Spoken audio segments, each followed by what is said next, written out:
The room is loud, lights flash, people clap, cameras point your way. But no one sees the version of you that stood alone in silence long before this moment. No one hears the nights you whispered, "Maybe I'm not enough." This celebration didn't start with applause, it started with belief. When there was nothing to celebrate, there was a time when your dream felt heavier than your body. You woke up tired before the day even began. You watched others move faster, win sooner, shine brighter. And you asked yourself the question that breaks more people than failure ever could. Why am I still here? You worked while no one noticed. You showed up when quitting made more sense. Your effort felt invisible. Your progress felt slow, and every small mistake felt like proof that maybe you were chasing something meant for someone else. Doubt doesn't arrive loudly, it sits quietly beside you. It tells you to rest forever, not just for today. It tells you that consistency is pointless when results are delayed. It tells you discipline is only for the gifted, not for someone like you. And the hardest part? You almost believed it. You smiled in front of people. But alone, you questioned everything. Your ability, your timing, your worth. There were days when motivation disappeared completely. Days when discipline was the only thing dragging you forward.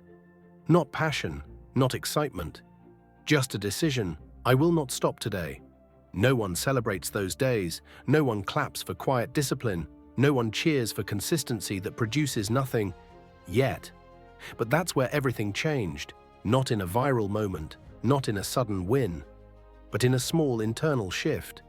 You stopped asking, "Will this work?" and started saying, "I'll work until it does." You realized something powerful. Confidence isn't built by winning. It's built by keeping promises to yourself when no one is watching. So you showed up again, and again, and again. You trained when you were tired. You learned when you felt behind. You stayed consistent even when the results were silent.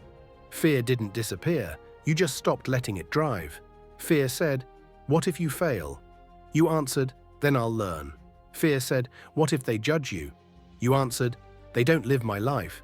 Fear said, "What if this takes years?" You answered, "Then years it is." Slowly, almost invisibly, growth began. Not the kind people notice instantly, but the kind that changes how you walk into a room, how you speak to yourself, how you handle pressure.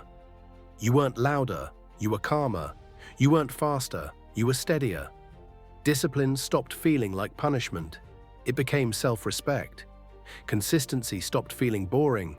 It became your identity. Hard work stopped feeling heavy. It became normal.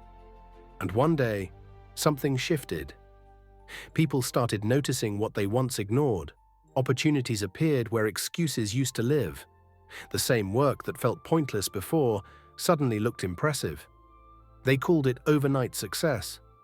You smiled, because you knew the truth. They didn't see the mornings you fought your own mind. They didn't see the nights you chose growth over comfort. They didn't see the version of you that almost quit. Now comes the celebration, the moment people see, the applause, the recognition. But here's what matters most. The celebration doesn't define you, it confirms you. Because the real win wasn't the moment, it was who you became on the way there. You learned that belief is a muscle, that discipline beats motivation every time, that consistency turns ordinary people into unstoppable ones. And now, when life challenges you again, because it will, you won't panic. You've already proven something to yourself. You don't need perfect conditions. You don't need constant motivation. You don't need permission. You just need to keep going. Celebrate your wins, yes, but respect your struggle even more, because without it, there would be nothing to celebrate. This isn't the end, it's evidence. Evidence that self-belief works, evidence that discipline compounds, evidence that consistency changes everything. And if you're still in the silent phase, if no one is clapping yet, if progress feels slow, good. That's where real stories are built. Subscribe for more motivation.